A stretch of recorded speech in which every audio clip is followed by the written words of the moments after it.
हरिहर महाराज की जय। कहते हैं धन्वंतरी धनतेरस ये 2-3 दिन जो आते हैं कथाओं में, वो सुनने के बाद बड़ा अच्छा लगता है कि हमें ऐसा भी हमारे कथाओं में प्रमाण मिलते हैं। एक बार यमराज ने अपने दूतों से प्रश्न किया, क्या प्राणियों के प्राण हरते समय तुम्हें किसी पर दया भी नहीं आती? यमदूत संकोच में बोले, नहीं महाराज, हम तो आपकी आज्ञा का पालन करते हैं, हमें दया भाव से क्या प्रयोजन।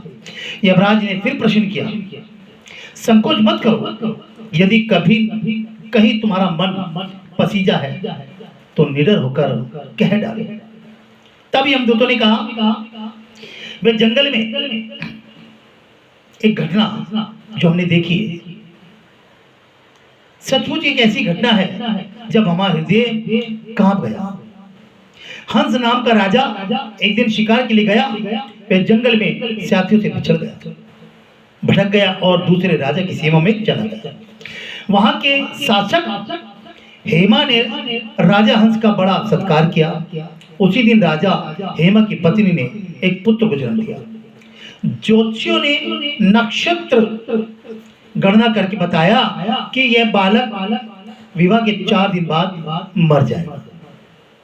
राजा हंस के आदेश से उस बालक को अपना ये घटना सुनकर बड़ा दुख हुआ।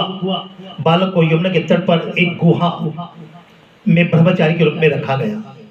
उस बालक को जब वहां रखा गया तो उस तक स्त्रियों की छाया भी ना पहुंची, किंतु विधि का विधान तो अडिग होता है, उसे कोई नहीं बदल सकता।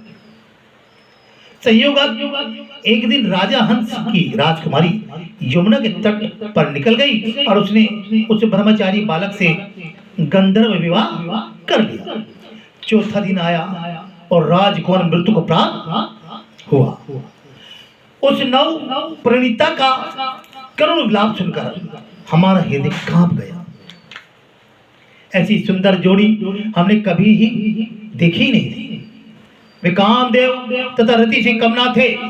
उस युवक को कालग्रस्त करते समय हमारे अश्रु भी थम ना पाए। यमराज ने द्रवित होकर कहा, क्या किया जाए? विधि के विधान की मर्यादा हेतु तो हमें ऐसा अप्रिय कार्य करना पड़ा। तब दूत के पूछने पर यमराज ने अकाल मृत्यु से बचने का उपाय बताते हुए कहा, धनतेरस के पूजन एवं दीपदान को विधि पूर्वक पूर्ण करने से अकाल मृत्यु से छुटकारा मिलता है।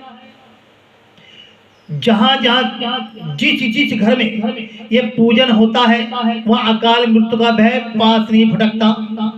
इसी घटना से धनतेरस के दिन धनवंतरी पूजा सहित दीपदान की प्रथा का प्रचलन हुआ। और आज हम इस कथा को जब सुन रहे हैं तो मैं अवगत हो गए कि जो हमें पूर्वज बताते थे वो गलत नहीं बताते। आज हम जो नरक चतुर्थी पे नरक के पास एक दीपक रखते हैं वो यही कारण है, यही वजह है। तो एक छोटी छोटी कथाएं हैं जो हमें बहुत कुछ सिखा के जाती है। अब देखिए कहती है तो हो गई धनतेरस की बात। नरक चतुर्दशी देखिए क्या है। इस दिन सूर्योदय के पूर्व उठकर तेल उपटन लगाकर भली भांति स्नान करना चाहिए। इस दिन के स्नान का विशेष महात्म्य है। जो लोग इस दिन सूर्योदय से पूर्व उठकर स्नान नहीं करते वर्ष भर उनके शुभ कार्यों का नाश होता रहता है। ये वास्तविकता भी है।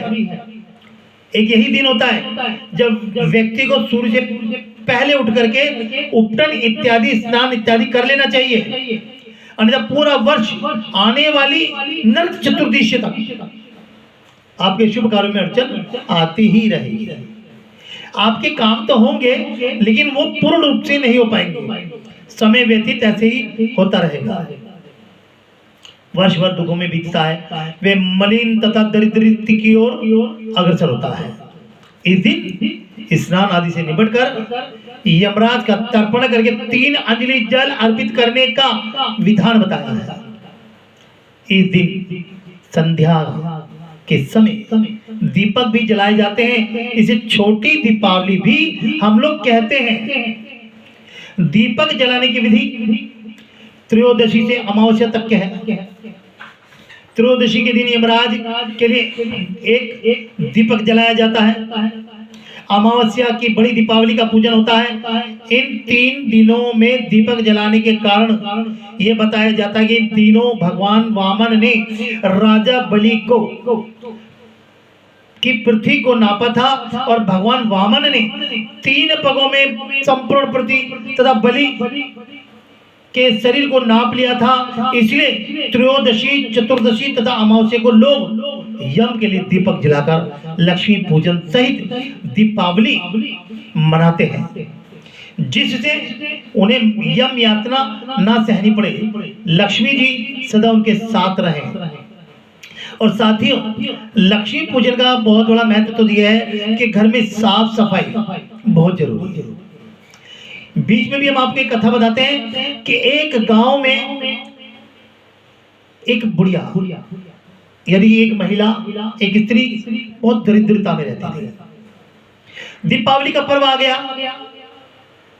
जैसे पर्व आया तो सब लोग अपने अपने घरों में साफ सफाई कर रहे थे, रोशनियां लगा रहे थे, चंदोए भी लगा रहे थे, बंधनवार लगा रहे थे, लेकिन उसके पास कुछ नहीं था।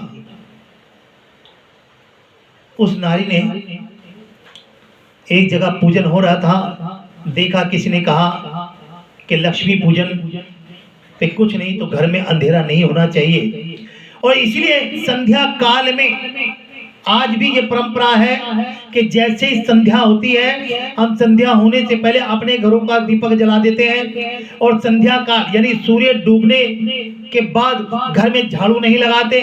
ये विशेष बातें हम अक्सर बताते हैं। जो सूर्य डूबने के बाद घर में झाड़ू लगाते हैं, मान लीजिए महालक्ष्मी रुष्ट हो जाती है, उस घर में कर्ज बढ़ जाता है, उस घर से लक्ष्मी चली जाती है, दरिद्रता निवास कर लेती है। और जिन घरों में टूटी फूटी चप्पलों का आडंबर लगा होता है, उस घर में भी दरिद्रता अपना निवास स्थान बना लेती है। उस महिला ने कुछ नहीं करा, एक दीपक लिया और उस जगह लगा दिया जहां पर से वो पानी का बहाव निकलता था, यानी कि मोरी पर लगा दिया। अब पूरे क्षेत्र में रोशनी थी। दीपावली के दिन लक्ष्मी जी आई।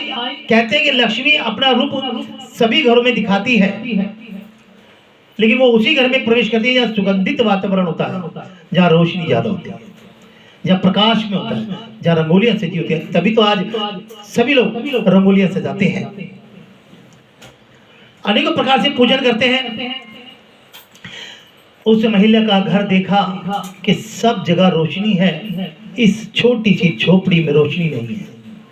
कहीं से रोशनी आ रही है, क्या है? लक्ष्मी ने देखा तो दरवाजा बंद था। उन्होंने देखा कि जहां से रोशनी आ रही है मैं वहीं से जाती हूँ। तो कहते हैं लक्ष्मी जहां से आती है वहां से कभी नहीं जाती।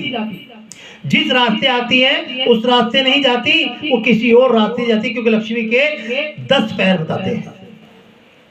आज ही तो आपकी वास्तविकता है, आप जब धन लेकर के आते हैं तो आता नहीं है, लेकिन उसका खर्च करने का साधन पहले बना लेते हैं और बन जाता है। तो लक्ष्मी जैसे अंदर गई तो देखा वहां कुछ भी नहीं था।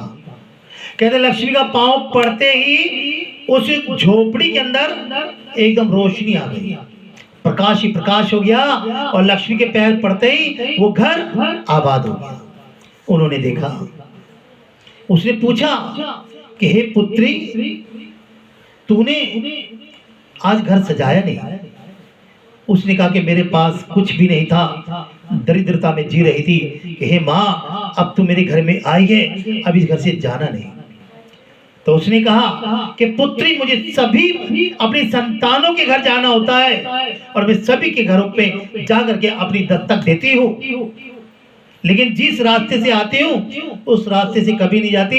लेकिन तूने मेरे जाने का रास्ता मेन द्वार बंद कर रखा है, तो इसलिए मैं आज तेरे ही घर पे वास करूंगी। और इस प्रकार से वो मोरी दीवा का प्रचलन प्रारंभ हो गया, जिसको हम नरक चतुर्थी भी कहते हैं। जिसको हम यम दीप दान भी कहते हैं। क्यों? क्योंकि इनका संबंध बलि से भी है और यम से भी है।